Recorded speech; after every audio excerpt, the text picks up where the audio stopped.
Kung malilate kayo ng 12 pass, expect nyo wala nang bahan, obligado maghabal na kayo.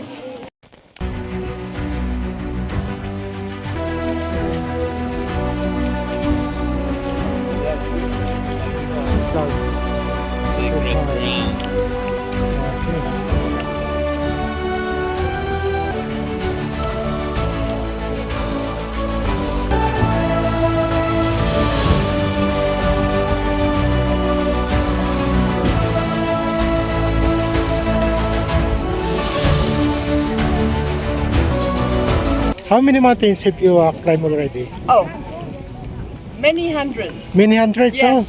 Different countries, At home in Austria, Oh. in Europe, in different countries all over the world. yeah. Like- Ang pag-akyat ko sa Mount Pulag ay isang karanasan na hindi ko makakalimutan.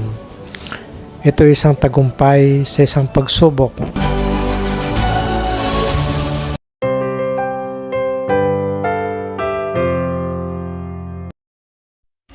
Ang Mount Pulag ay ang pinakamataas na bundok sa Luzon at ikatlo sa Pilipinas na may taas na 2,928 metro or 9,606 talampakan sa ibabaw ng dagat. Matatagpuan sa hangganan ng Benguet, Ifugao at Nueva Vizcaya. Sikat ito sa Sea of Clouds at napakalamig na temperatura. Ang tanyag na trail papuntang Mount Pulag ay ang Ambangig Trail, ang pinaka-popular at madali para sa mga nagsisimula or beginner friendly, habang ang Akigi Trail ay kilala bilang Killer Trail o mahirap na ruta. Ang Mount Pulag ay kilala sa malaparaisong Mose Forest at ang Sea of Clouds na makikita sa pagsikat ng araw. Ang klima nito ay napakalamig. Madalas bumababa sa freezing point ang temperatura, lalo na sa panahon ng taglamig. Pero bago ka umakyat, kailangan mo muna ng permit mula sa DNR at guide para sa pag-akyat. Ito guys ang kauna-unahang mountain hike na naranasan ko. Dahil sa ako'y nainganyo na sumama para akyatin ang Mount Pulag dahil sa pambihirang tanawin. Ang pag-akyat sa Mount Pulag ay hindi biro guys, no, lalo na kung first timer ka, no, dahil sa ang layo nito ay 8 kilometers mula doon sa paanan ng bundok. Kaya back and forth, no, 16 kilometers ang bubunuin mong lakad. At magsisimula kayo, no, mula sa alauna ng umaga. Dapat makarating kayo ng mga 5 in the morning para masaksiyan mo ang tinatawag na Sea of Clouds.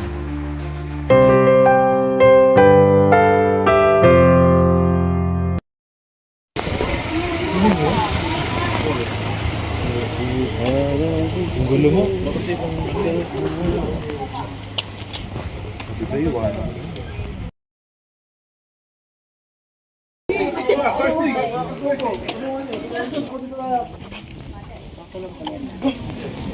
picture kayo, tapos yung service natin nag-antay po dito. Yung bahan hanggang 12 lang. Kung gusto nyo sumakay sa bahan, dapat nakababa na kayo before 12. Kung malilate kayo ng 12 pass, expect nyo wala nang bahan, obligado maghabal na kayo.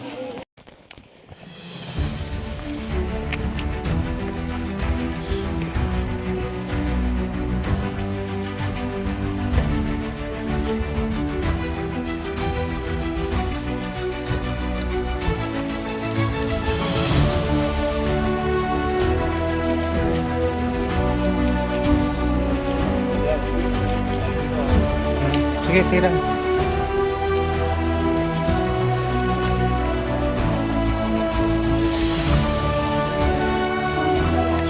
Mount Pulag.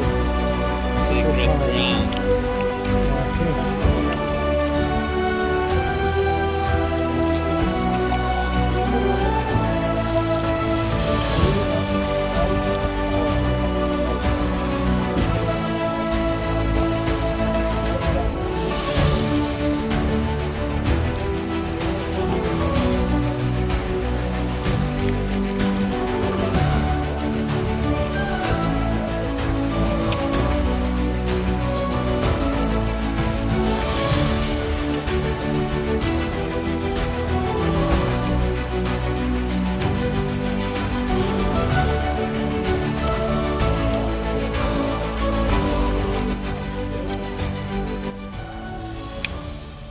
Ang pag-akyat sa bundok na madilim ay hindi biro dahil ikaw ay nakadepende lamang sa liwanag ng ilaw na iyong daladala.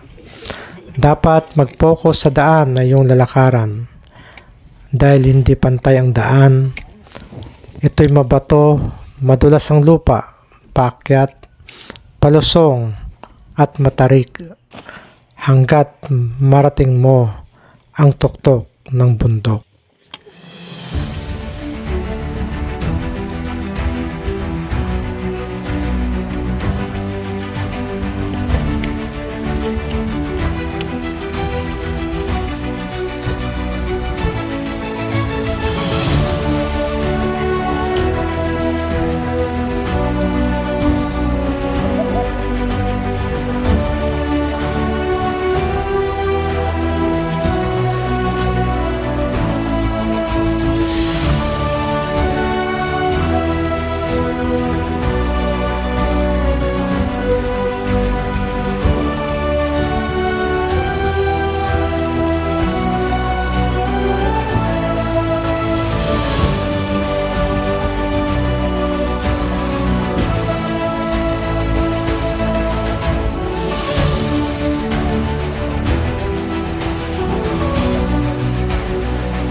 I'm from Austria. Oh, okay. So, how's your experience here in Mount Pulag?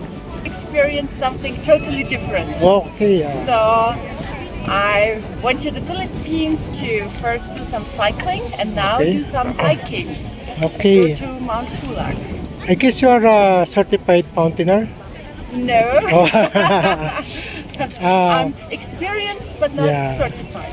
how many mountains have you climbed already? Oh, many hundreds. Many hundreds. Yes. Oh, different countries In like. at home in Austria, Oh. in Europe, in different countries all over the world. Yeah. Like, I don't know, hundreds.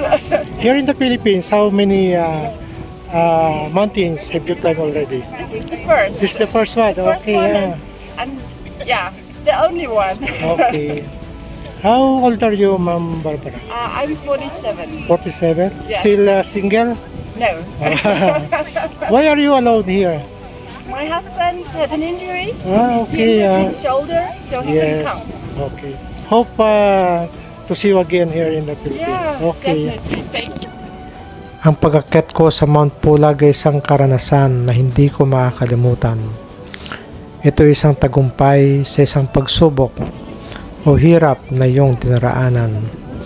Kailangan mo lagpasan at marating ang tuktok ng tagumpay.